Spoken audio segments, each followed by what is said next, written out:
In this 3D Shoemaker video, I'm going to provide an updated approach to 3D printing insoles now with a breathable design. For this approach, any flexible filament can be used, but foaming TPU is ideal. I've also updated the smart supports I've developed, which are super easy to remove. I think the resulting insoles are truly remarkable. They look and feel like what a Podorthus could dispense, and yet they are incredibly easy to 3D print. Later in the video, I'll show how to order highly customizable models along with modifiers and smart supports that can be loaded into any slicer. I'll also show how all this can be done in the 3D Shoemaker plugin for Rhino 3D.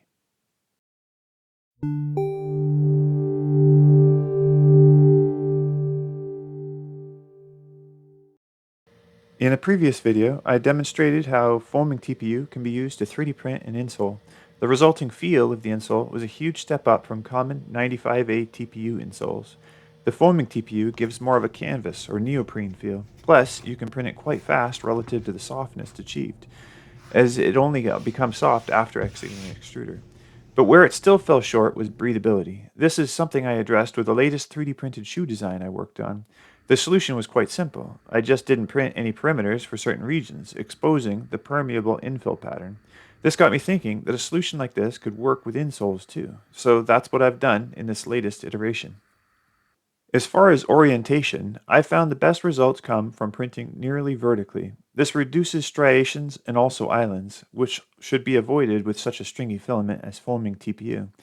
And the exposed infill works out best in this orientation too. Also, with nearly all surface regions oriented more than 45 degrees from horizontal, overhangs don't necessitate support material. But given how floppy such a thin and soft part is, supports are still needed for stability. The problem is that supports for TPU, particularly foaming TPU, can be hard to remove. This is one of the reasons I picked up a Bamboo Lab H2D. With dual nozzles, it can print a separate support material, such as PLA. This works reasonably well, but there are some downsides. The prime tower, which I have found to be essential, takes extra time and material to build, and given the mixed materials, recycling would be that much more difficult. On top of that, most common 3D printers out there are still just single nozzle printers, making this approach somewhat inaccessible. The alternative solution I previously demonstrated was a kind of tearaway skirt support. In theory, this is a great solution, one that prints fast with low waste that is potentially recyclable and only requires a single nozzle printer. But it lacked reliability. Mainly, getting a clean tear wasn't always possible, and travels could still leave a fair bit of stringing behind.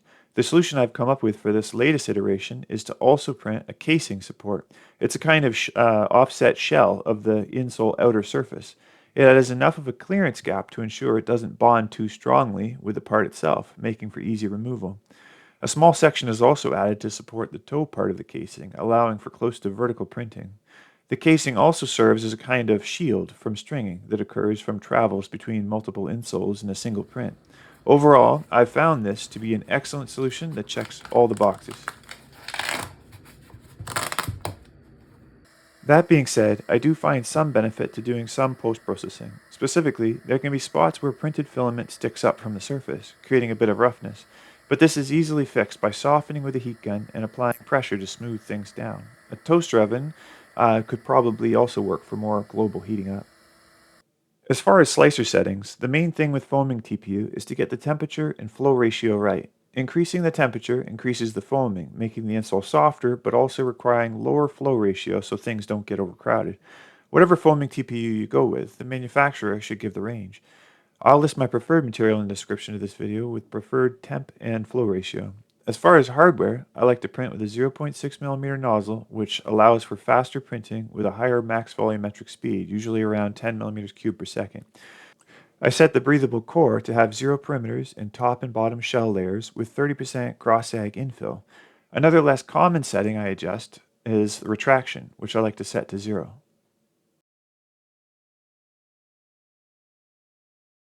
The 3D models themselves can be purchased on 3dshoemaker.com via the Designs Insoles dropdown.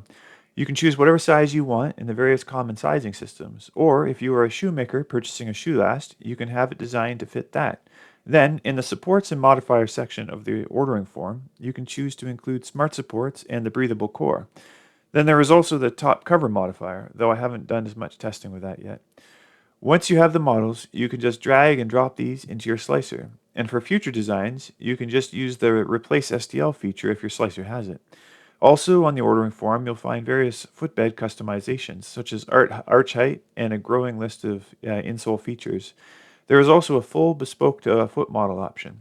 And don't worry if you don't get the settings right the first time. Orders come with a free size and fit adjustment. On the more technical side of things, insoles, modifier regions, and smart supports can be designed in the 3D Shoemaker plugin for Rhino 3D, which is useful for more in-depth use cases. To do this, you can build an insole as usual, and then on the Make Form Footbed tab, you can choose to create the insole body, orient for 3D printing, and include the smart supports. Do check out some of my other videos to learn more about working with insoles, including vacuum forming to foot models. Something you might have been wondering up to this point is how these 3D printed insoles compare to those typically made by labs. The main difference, of course, is that the lab-made insoles usually consist of multiple materials. While this comes at increased cost and complexity, it allows for better meeting of multiple requirements simultaneously. For instance, a rigid shell won't deform with time, while a top layer like leather or boron will provide a smoother or softer interface. With a single material 3D printed insole, on the other hand, the material has to serve multiple purposes, none of which it will be quite as optimized for. In the case of foaming TPU, the body may collapse with time somewhat, and the top surface just isn't as smooth as conventional coverings. The latter I personally don't see as much of an issue, as it is actually the sock that directly interfaces with the plantar foot surface. And to address the compression issue, a higher infill in the body could be used. Furthermore, there is also the possibility of reducing temperature in that region to reduce TPU foaming, yielding a stiffer body that won't collapse as much with use. But that's a more advanced function I hope to figure out in the future. Regardless, I personally feel these could be a viable alternative to more conventional insoles. There are just so many benefits of making insoles this way, like automation, enhanced recyclability, and just how easy they are to 3D print. The cost and time to 3D print these insoles will of course depend on many factors such as the size, flow ratio, and infill density. And material costs can vary and speed hasn't been fully optimized yet. But to give a rough idea, I would say that an average size pair costs around $10 in material and takes less than half a day to 3D print. That print time may sound long, but time frames like this are common in 3D printing, and the reason 3D printer companies put so much development effort into print farm management. This update has been a long time in the making, and I've been excited to share it here on the 3D Shoemaker channel. If you have any feedback or suggestions at all, I'd be grateful to know. That's all for this video. If you found it interesting, please like and subscribe to the channel and hit the bell to receive notifications of future videos. Thanks for watching.